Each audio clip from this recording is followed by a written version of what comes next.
आप लोग हमारे अपने हो, परिवार हो, और परिवार का ख्याल अगर अपने नहीं रखेंगे तो और कौन रखेगा। पर बेटा। दादी, परवर कुछ नहीं, पायल को बिंदिया की जरूरत थी इसलिए वो हमारे घर आ गई, बस इतनी सी तो बात है।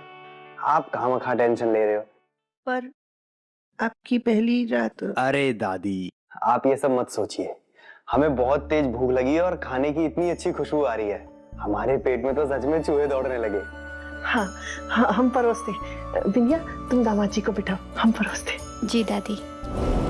खाइए दामाद जी। इतना सारा खाना? आप लोगों की प्लानिंग लगती है, हमको मोटा करके मानोगे ना? अरे दामाद जी, ये बाजरे का रोटी है, एकदम ही हल्का होता है, इसको खा के कोई भी मोटा नहीं होगा। आप खाइए ना, एकदम पेट भर के खाइए।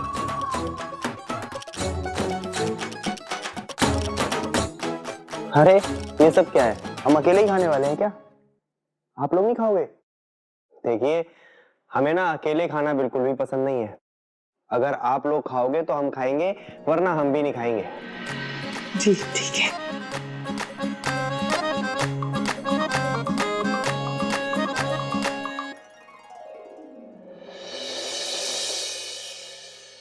अब तो ठीक है ना कृष्णा जी?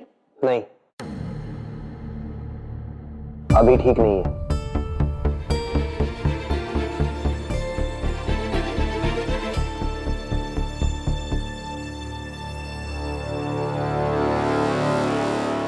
अरे अब ठीक है। अरे ईका दामाद जी, आप नीचे क्यों बैठ रहे? हाँ, क्यों नहीं बैठेंगे? अरे जब आप सब लोग नीचे बैठकर खा सकते हैं तो हम क्यों नहीं खा सकते? हम भी यहीं खाएंगे।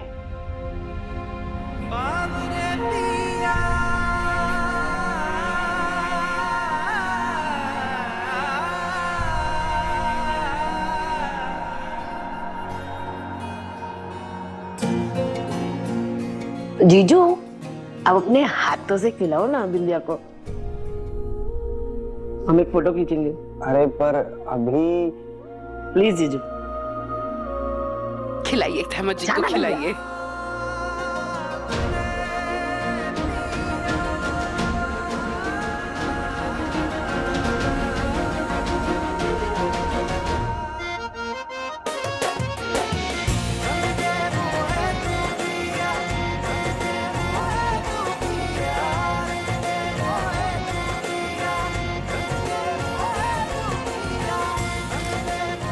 वाह,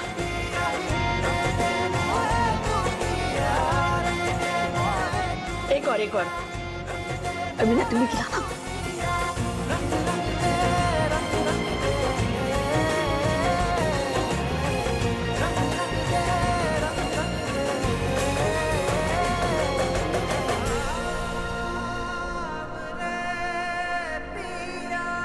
अरे जीजू स्माइल करो ना थोड़ा, ऐसा लग रहा है खाना और बीवी दोनों ही आपको जबरदस्ती दिया गया। आप ही की बीवी है।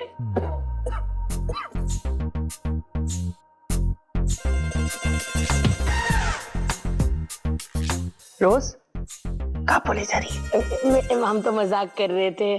जीजू और साली में तो बनता है ना मजाक मस्ती, है ना जीजा जी? सही कहा ना?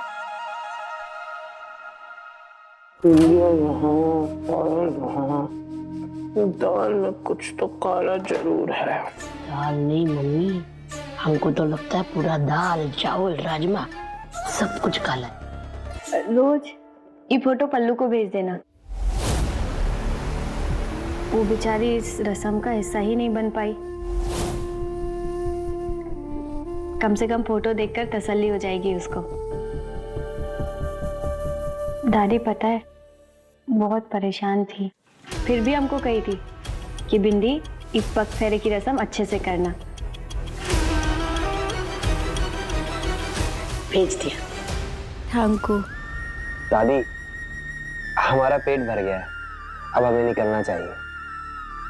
आए, ऐसे कैसे? जब तक सबका खाना खत्म नहीं होता है कोई भी नहीं उठता है।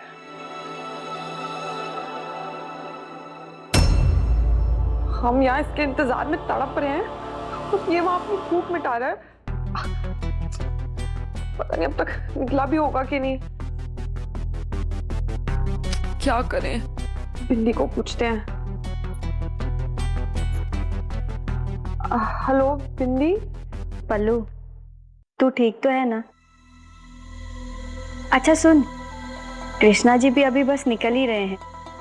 हाँ हम ठीक है बिंदी, यहाँ सब हमारा बहुत ख्याल भी रख रहे हैं। वैसे हम तुम्हारी फोटो देखे जीजू के साथ, अच्छी है।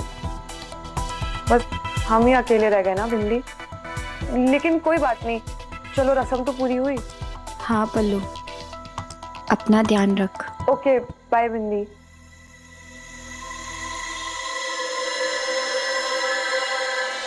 दादी सोच रहे हैं कि हम भी कृष्णा जी के साथ चले जाते हैं। रस्म तो पूरी हो गई और वहां पर पल्लू को भी हमारी जरूरत है। और देखो ना दादी, बाहर कितनी तेज बारिश हो रही है और ऐसे कृष्णा जी को अकेले भेजने में हमारा मन भी बहुत घबरा रहा है। पर इतनी बारिश में कैसे जाओगे तुम लोग? और दादी, जाना तो पड़ेगा ना।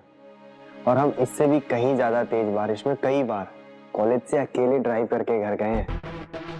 और बिंदिया, तुम यहीं रुक जाओ, हमारी टेंशन मत लो, हम चले जाएंगे। ठीक है दादी, चलते हैं। पर हमारा मन नहीं मान रहा है कृष्णा जी, प्लीज हमको भी अपने साथ ले चलिए ना।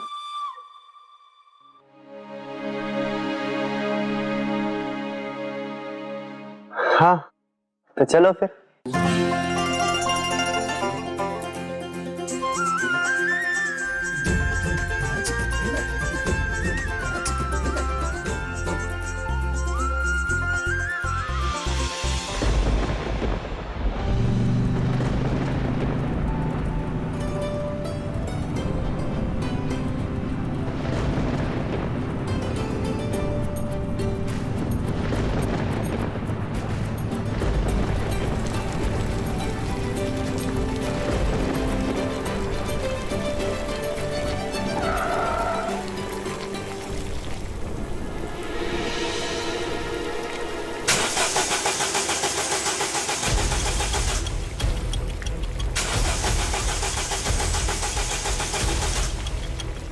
ओह गॉड, गाड़ी को क्या हो गया यार?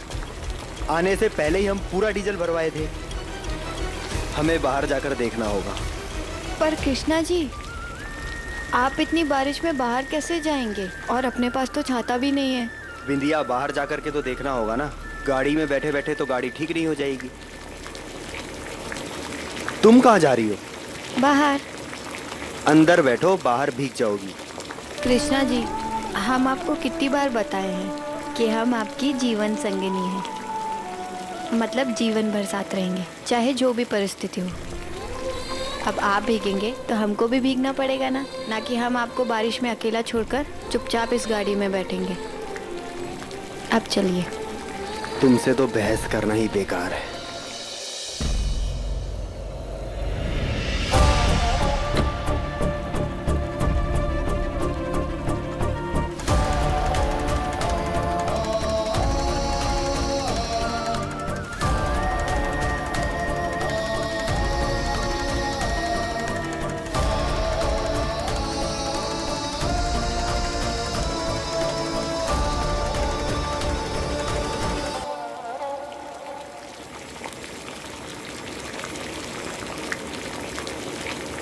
ऐसे जेम्स बॉन्ड की तरह गाड़ी में क्या झांक रही हो? गाड़ी को जासूसी की नहीं, मैकेनिक यानी मिस्त्री की जरूरत है। पीछे हो जाओ। वो तो है कृष्णा जी।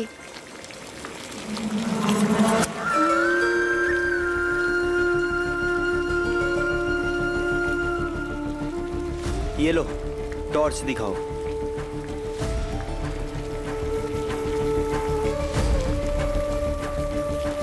अब तो दिख रहा है ना कृष्णा जी?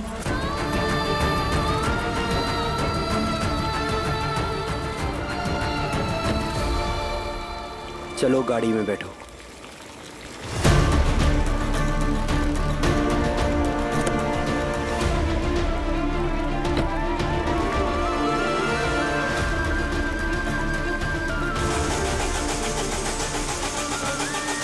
शिट। कृष्णा जी, अब क्या करेंगे और घर कैसे जाएंगे?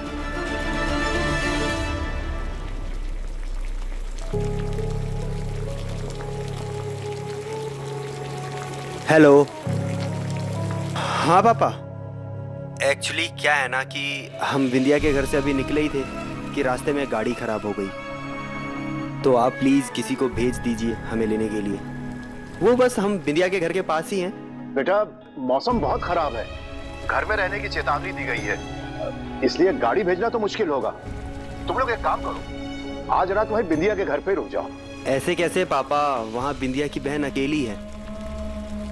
अकेली है? क्या मतलब? अरे हम, तुम्हारी माँ, भाभी सब लोग तो हैं उसके पास, फिर चिंता की क्या बात है? अच्छा सुनो, ये तो बहुत अच्छा है कि तुम बिंदिया के घर के आसपास ही हो, वापस चले जाओ। Good night. कृष्णा जी, बाबूजी क्या कह रहे थे? हाँ हाँ, आ जाओ आ जाओ। हाँ ठीक है रखते हैं। अरे बिंदिया और दामाद जी वापस आ रहे हैं, आज रात यहीं रुकेंगे। हैं? यहीं रुकेंगे मतलब?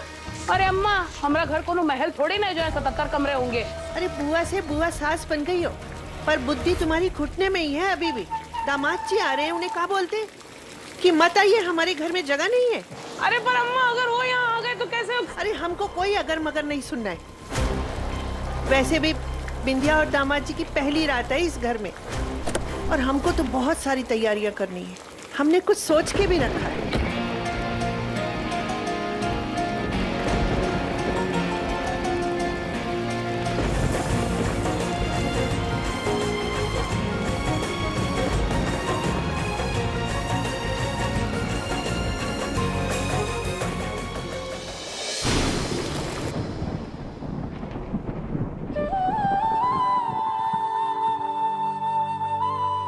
नहीं रहने दो, हम कर लेंगे। कृष्णा जी, नहीं, हम कर लेंगे। ई लीजिए हल्दी वाला दूध, अब पी लीजिए, सर्दी नहीं लगेगी।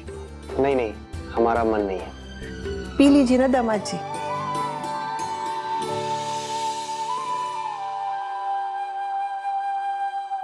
आप लोग कपड़े बदलकर अब आराम कीजिए, हम लोग चलते हैं।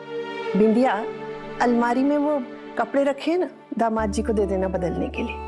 दादी, आप लोग कहाँ जा रहे हो? विमला के घर। और काहे दादी? देख बेटा, अपना घर बहुत छोटा है, इसलिए हम सोचे कि हम लोग चले जाते हैं विमला के घर सोने के लिए। दामाद जी को कोई दिक्कत नहीं होनी चाहिए ना। हमको जल्दी से कुछ करना पड़ेगा, क्योंकि हम बीमार नहीं लगेंगे तो वो फिर पूरी रात हमारे साथ कैसे गुजारेगा।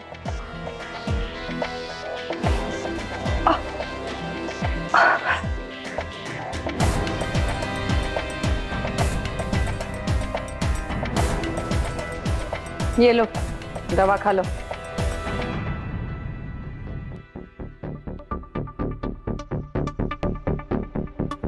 आंटी, सब ठीक है ना?